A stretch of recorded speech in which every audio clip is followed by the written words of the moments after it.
They've erased part of the Constitution, including the Habeas Corpus clause. They erased it from the copy of the Constitution that is published on congress.gov. Specifically, they removed sections 9 and 10 from Article 1. Section 9 includes many important clauses, including habeas corpus. And I'm going to leave the door open to this possibly being a glitch or an accident, but if this was purposeful, my guess is that if they removed section 9, they had to remove section 10 because you can't go from section 8 to 10 without someone noticing. Luckily, someone noticed anyway. I think you'll notice that the sections that are conveniently missing are convenient to be missing. So I think it's important that we go through them in a simple and easy to understand way. So I'm going to go through section 9. Article 1, section 9, clause 1 is about the migration or importation of persons. Slaves. This clause basically says that the federal government cannot prohibit the importation of persons until about 20 years later. Clause 2 is about the writ of habeas corpus. It says that it cannot be suspended unless when in cases of rebellion or invasion, the public safety may require it. Basically, the right that we all have,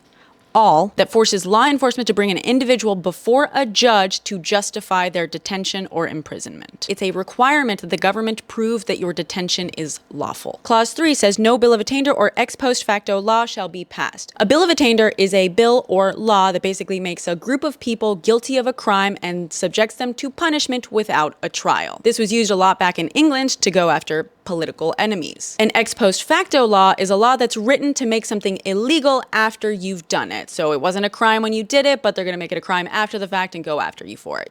That's not allowed either. Clause 4 says no capitation or other direct tax shall be laid unless in proportion to the census, blah, blah, blah. Capitation taxes are often referred to as poll taxes. Basically, this clause says that if the federal government wants to collect direct taxes from the states, it has to be apportioned according to the population. So basically, the federal government is not allowed to use capitation to financially punish, I don't know, let's say a blue state.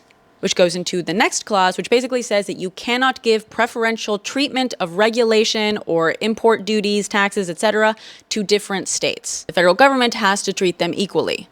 Clause 6, also incredibly relevant, you'll notice, is what grants Congress the power of the purse. Basically, it says that money cannot be spent unless Congress passes a bill saying this amount of money has to be spent on this. And then last, but certainly not least, is the Foreign Emoluments Clause, which may sound familiar. This is the clause that's designed to prevent foreign influence on U.S. government officials by preventing them from accepting any gifts or titles from foreign governments without congressional approval. Now again, this may genuinely be an honest mistake or a glitch, but it sure is an interesting section to be targeted by a glitch. Now, the good news is the congressional website does not determine what our constitutionally protected rights are.